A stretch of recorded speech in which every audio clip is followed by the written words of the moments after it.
State nursing council of India से जो छात्र पढ़ रहे हैं उनको ये बताया जा रहा है कि अब आईएनसी की कोई ज़रूरत नहीं। कि जो भी छात्र मुझसे कल ये सवाल पूछ रहे थे कि इस पेपर की कटिंग के ऊपर में आपका क्या कहना है, जिस पेपर में यह लिखा है कि राजस्थान में, कर्नाटका में ऐसे कुछ आर्टिकल्स आए कि अब कोई आईएनसी की आवश्यकता नहीं है, तो फिर आईएनसी की एफिलिएशन नर्सिंग के कॉलेज में आज भी क्यों ली जा रही है? क्यों कर्नाटका में ही सैकड़ों कॉलेज आईएनसी अप्लाई कर रहे हैं कि छात्र को ठगने के लिए 40 सीटों की एफिलिएशन आईएनसी की ले ली गई और प्रोस्पेक्टस के ऊपर में लिख दिया गया कि आईएनसी अप्रूव्ड संस्थान के छात्रों के डॉक्यूमेंट्स मांगने पर संस्थान ने डॉक्यूमेंट्स देने को मना कर दिया।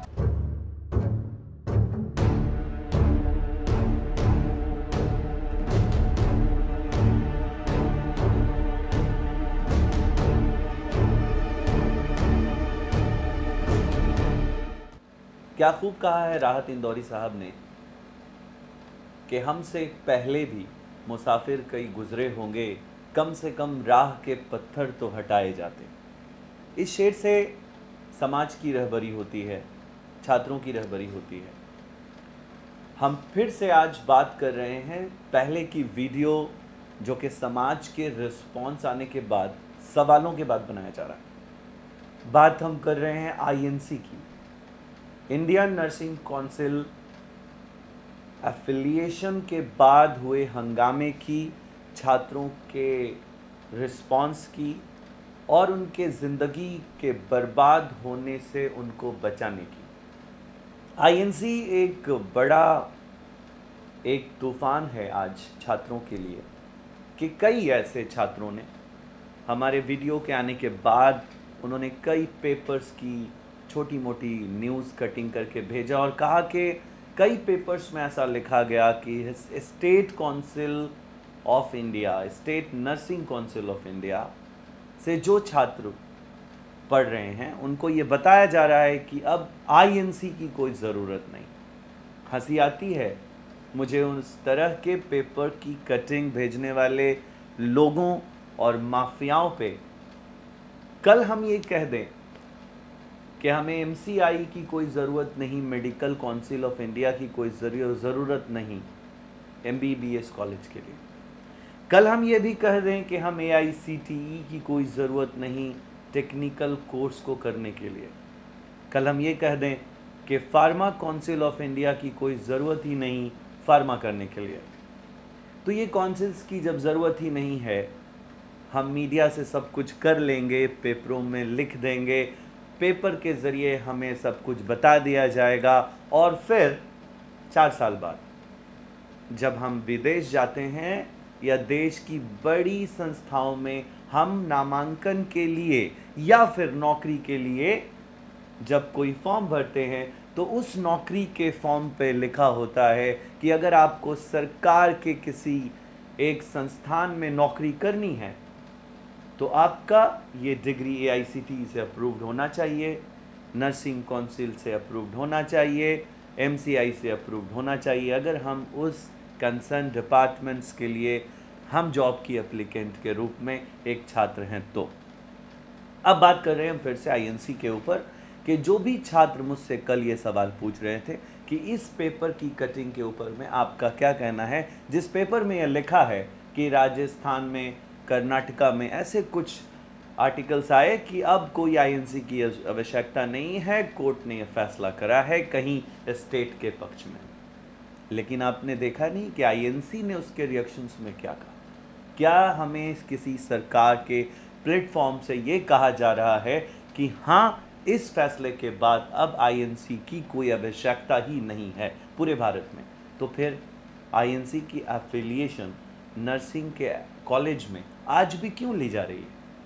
क्यों कर्नाटका में ही सैकड़ों कॉलेज आईएनसी अप्लाई कर रहे हैं?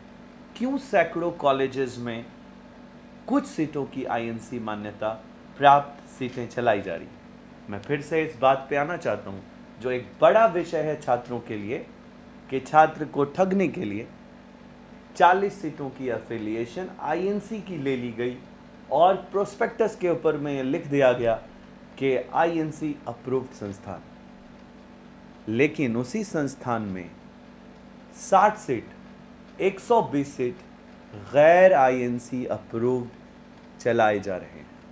मैं फिर से दोहराना चाहता हूं, पेरेंट्स के लिए, अभिभावकों के लिए, छात्रों के लिए लिख कर लेना जरूरी है कि आईएनसी के उस संस्थान में जिसके प्रोस्पेक्टस को देखकर उन्होंने ये समझा कि ये संस्थान आईएनसी से अप्रूव्ड है, उन्हीं संस्थानों में, उसी प्रांगण में आईएनसी की मात्र 30 सीट या 40 सीट की अप्रूवल आईएनसी द्वारा ले ली गई और 120 सीट स्टेट काउंसिल की उसी संस्थान में चलाई जा रही है। छात्र ये समझकर एडमिशन लेते हैं कि मैं तो आईएनसी अप्रूव्ड संस्थान में पढ़ रहा हूँ, परंतु वो ये नहीं समझते कि वो आईएनसी अप्रूव्ड संस्थान में आईएनसी अप्रूव्ड 30 सीटों के छात्र नहीं हैं।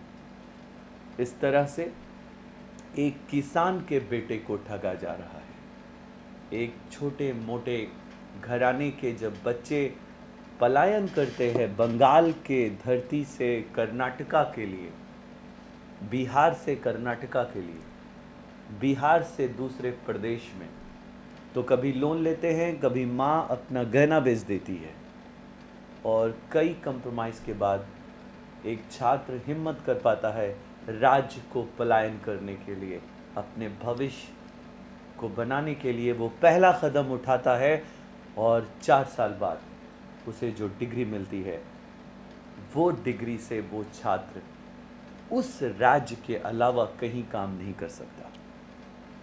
ये विषय इतना बड़ा होते हुए भी हमारी बड़ी मीडिया इस पर कुछ नहीं करती, तो हम जैसे सोशल एक्टिविस्ट, एक काउंसलर, ये सोचते हैं कि हम अपना कर्तव्य सही से निभाने में क्या योगदान दे पा रहे हैं समाज को।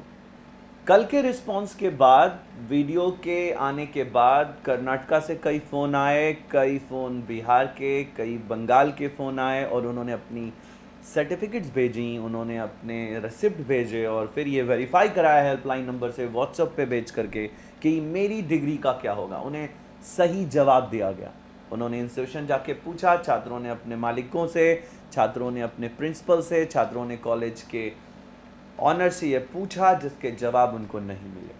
छात्रों ने बताया कि जब वो अपने प्रिंसिपल से मिले और उन्होंने इस बारे में चर्चा की तो उन्हें सही जवाब नहीं दिए गए। आईएनसी के लेटर्स मांगने पे इंस्टीट्यूशन ने मना कर दिया और उन्हें स्टेट नर्सिंग काउंसिल के पेपर्स दे दिए गए और कहा गया कि आप इस पेपर की कटिंग को देख लीजिए, आईएनसी की आवश्यकता भारत में किसी नर्सिंग इंस्टीट्यूट को नहीं है। नर्सिंग इंस्टीट्यूट के द्वारा ये कह देना मात्र आईएनसी के सेहत पर, आईएनसी की मान्यता होने के ऊपर कोई असर तो नहीं पड़ेगा, लेकिन प्रिंसिपल के इस स्टेटमेंट से, गैर जिम्मेदाराना स्टेटमेंट से छात्र के जीवन पे इसका बुरा असर पड़ेगा। कई पेपर्स की कटिंग छात्रों को दिखाई गई, लेकिन जब छात्र ने ये मुझे बताया व्हाट्सएप में, कॉल्स पे, हमारे हेल्पलाइन नंबर पे, कि छात्रों के डॉक्यूमेंट्स मांगने पर संस्थान ने डॉक्यूमेंट्स देने को मना कर दिया। सुप्रीम कोर्ट के एक्ट का वायलेशन है ये। पहली बात कि कोई भी छात्र का डॉक्यूमेंट, कोई भी संस्थान ओरिजिनल डॉक्यूमेंट नहीं रोक सकता। 6 मंथ, 1 ईयर के बाद भी इंस्टीट्यूशन में बच्चों के डॉक्यूमेंट्स रोक दिए गए ताकि इंस्टीट्यूशन में बच्चों को ज़बरदस्ती होल्ड करके रखा जाए। ये गैर जिम्मेदाराना बिहेवियर इंस्टीट्यूशन का ये बता रहा है कि छात्रों को फंसाकर उन्हें शब्दों से, मीडिया की कटिंग्स से उलझाकर उन्हें रोका जा रहा है। छात्र बिल्कुल आज़ाद हैं, छात्रों के हित में कई कानून बने हैं, छात्र के हित में कई फैसले कोर्ट ने लिए हैं। छात्रों को ये मैं इस वीडियो के माध्यम से बताना चाहता हूँ कि वो जब चाहें किसी भी संस्थान को छोड़ सकते हैं, अपना डॉक्यूमेंट ले सकते हैं। यदि उन्हें लगता है कि उनका कॉलेज, जिस कोर्स में वो पढ़ रहे हैं, वो संस्थान डिग्री के रूप में नॉर्म्स पे एफिलिएटेड नहीं है। जैसे अगर वो नर्सिंग कर रहे हैं और उनकी डिग्री आईएनसी से अप्रूव नहीं है, वो कॉलेज को छोड़कर फिर से नामांकन लें। मेरा ये सजेशन है उनको, मेरी ये सलाह है, मेरी ये पर्सनल राय है उनके लिए कि वो ऐसा करें, इसलिए क्योंकि उनके जीवन में जो आने वाला समय है वो ज़्यादा कठिन ना हो। यदि कोई बच्चा फार्मा कर रहा है और उसका संस्थान फार्मा काउंसिल से अप्रूव नहीं है तो वो संस्थान बदल सकते हैं। अगर कोई वो इंजीनियरिंग में हैं और उनका वो कोर्स AICTE से अप्रूव नहीं है, इस पर विचार कर सकते हैं। ये मेरी खुद की सलाह है as a counsellor. Thank you so much.